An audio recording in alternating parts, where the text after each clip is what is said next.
भारत ने बना ली दुनिया की पहली ऐसी तकनीक। अब भारत 5th जनरेशन और 6th जनरेशन के फाइटर जेट को बनाएगा नहीं, सीधा छापेगा। अब चुटकियों में ऐसी एडवांस हथियार बनकर हो जाएंगे तैयार। भारत बना ऐसा करने वाला दुनिया का पहला देश जो अमेरिका भी नहीं कर सका। भारत के इस कदम से चौंक गई पूरी दुनिया।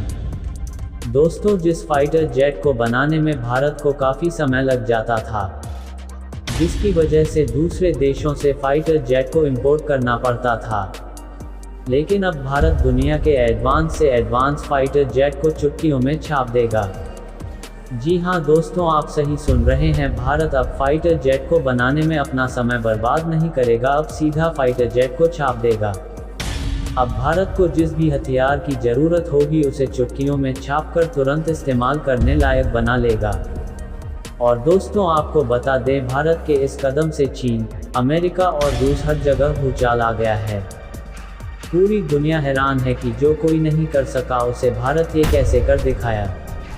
तो दोस्तों, पूरी खबर क्या है जानेंगे इस वीडियो में। साथ ही साथ एक दूसरी खबर भी है जो भारत के पड़ोसी देश बांग्लादेश और भारत के संबंधों से जुड़ी हुई है।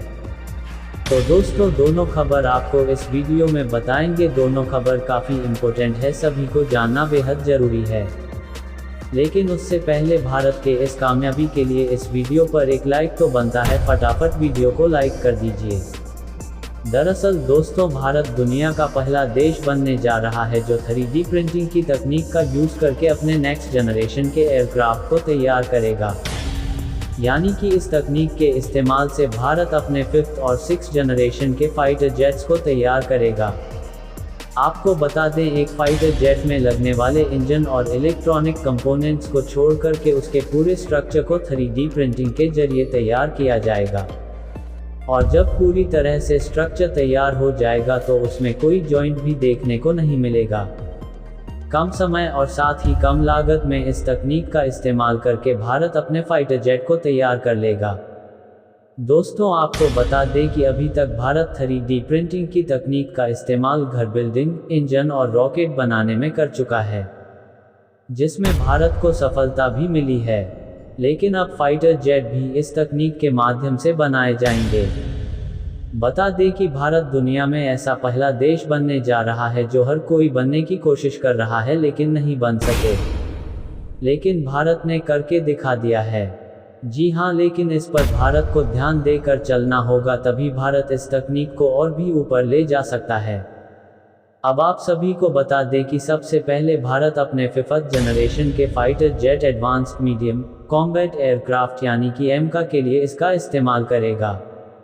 3D प्रिंटिंग के जरिए यह एडवांस्ड मीडियम कॉम्बैट एयरक्राफ्ट आसानी से तैयार हो जाएगा। और दोस्तों, इस एयरक्राफ्ट को इस तकनीक के जरिए बनाने से पैसों की बचत के साथ साथ इसकी प्रोडक्शन भी काफ़ी ज़्यादा होगी और इसके मटेरियल में करीब 50 से 60% तक बचत की जाएगी। वहीं बताया जा रहा है कि इस तकनीक के इस्तेमाल से वेस्टेज भी काफ़ी कम होगा। हिंदुस्तान एरोनॉटिक्स लिमिटेड, जो कि इस एयरक्राफ्ट को तैयार कर रही है, वह लगातार कई प्राइवेट कंपनियों के साथ बातचीत कर रही है जो इस तकनीक का इस्तेमाल करके उसकी मदद कर सके। इस तकनीक का इस्तेमाल के लिए यहाँ पर CNC मशीन, जिसे हम कंप्यूटर वायर कंट्रोल मशीन के नाम से जानते हैं, इसका इस्तेमाल करते हुए फाइटर जेट तैयार किया जाएगा। दरअसल दोस्तों, भारत के इस तकनीक से जापान में भूचाल आ गया है, क्योंकि भारत जिस तरह से इस तकनीक को एडवांस बनाता जा रहा है, मतलब 3D प्रिंटिंग तकनीक के बारे में अच्छी तरह से सिर्फ और सिर्फ भारत ही जानता है। हालांकि और भी कई देश जानते होंगे, लेकिन सबसे अच्छी तरह से भारत को ही पता है। और दोस्तों, ये एयरक्राफ्ट को बनाने में कोई भी जॉइंट का इस्तेमाल नहीं होगा। रिपोर्ट के अकॉर्डिंग इस मशीन के इस्तेमाल से हिंदुस्तान एरोनॉटिक्स लिमिटेड को काफ़ी ज़्यादा बचत हो जाएगी। दुनिया में भारत से पहले उसका सबसे बड़ा और कड़ा कॉम्पिटिटर यानी कि चीन इस तकनीक का प्रयोग कर चुका है। हालांकि चीन इस तकनीक के इस्तेमाल में सफलता को हासिल नहीं कर पाया था। ऐसे में अब भारत ही एकमात्र ऐसा इकलौता देश बन गया है जो इस तकनीक के इस्तेमाल के साथ पहली बार एयरक्राफ्ट को तैयार करेगा। अगर हम बात करें इससे होने वाले सबसे बड़े फायदों की, तो सबसे पहले फाइटर जेट में जितने भी मेन इंपोर्टेंट कंपोनेंट हैं, इन्हें बहुत ही कम समय में तैयार किया जा सकता है। कम लागत में फाइटर जेट तैयार होगा, हल्के वजन के साथ तैयार होगा जो कि कम फ्यूल कंज्यूम करेगा और इसमें होने वाला एरर 0% देखने को मिलेगा, जिससे फाइटर जेट की परफॉर्मेंस 100% और एफिशिएंसी भी 90% से ज़्यादा देखने को मिल सकती है। अभी भारतीय कंपनी के लिए यह एक चैलेंज है, लेकिन इसमें कदम रखना ही भारत के लिए बड़ी जीत मानी जा रही है। दोस्तों अब बढ़ते हैं दूसरी खबर की ओर। दरअसल दोस्तों ये खबर भारत और बांग्लादेश के रिश्तों से जुड़ी हुई है। दरअसल आपको बता दें कि भारत में बांग्लादेश के एक बंदरगाह पर अपना कब्जा करने जा रहा है। इस बंदरगाह का नाम मोंगला पोर्ट है। बता दें कि भारत ने ये कदम तब उठाया है जब चीन इस पोर्ट को हथियाने के लिए बांग्लादेश के साथ संपर्क में है। भारत बांग्लादेश के पोर्ट का मैनेजमेंट करना चाहता है। बता दें कि इससे पहले भारत ने ईरान के चाबहार पोर्ट और साथ ही म्यांमार के सिविल पोर्ट के मैनेजमेंट से जुड़े एग्रीमेंट किए हैं। अब भारत बंगाल की खाड़ी में बड़ी जीत हासिल करने के लिए मोंगला पोर्ट में अपना इंटरेस्ट दिखा रहा है। दरअसल चीन लगातार बंगाल की खाड़ी और साथ ही हिंद महासागर में अपने पैर पसार रहा है। ऐसे में चीन को दूर रखने के लिए यह बंदरगाह भारत के लिए काफ़ी अहम बन जाता है। इस बंदरगाह की डील पर चर्चा तेज तब हुई जब बांग्लादेश की प्रधानमंत्री शेख हसीना प्रधानमंत्री नरेंद्र मोदी के शपथ ग्रहण समारोह के लिए दिल्ली आई थी। बता दें कि उस दौरान भी इस पोर्ट को लेकर चर्चा हुई थी।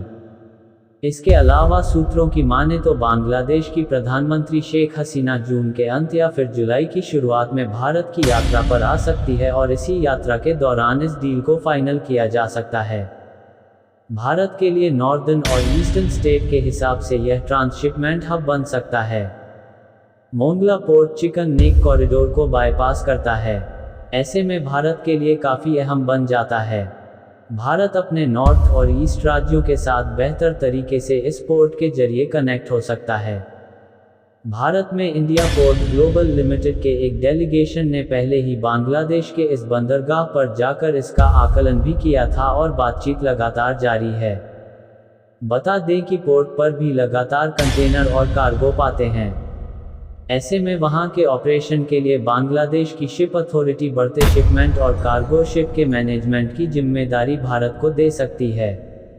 आपको बता दें कि भारत बंगाल की खाड़ी में रणनीतिक तौर पर चीन को रोकने के लिए इस बंदरगाह पर अपनी रुचि दिखा रहा है। इसके साथ साथ ही भारत अपने व्यापार को बढ़ाने के लिए भी इस बंदरगाह के मैनेजमेंट को चाहता है। तो दोस्तों इसके बारे में आपका क्या कहना है कमेंट बॉक्स में ज़रूर बताइएगा। तो दोस्तों जय हिंद जय भारत।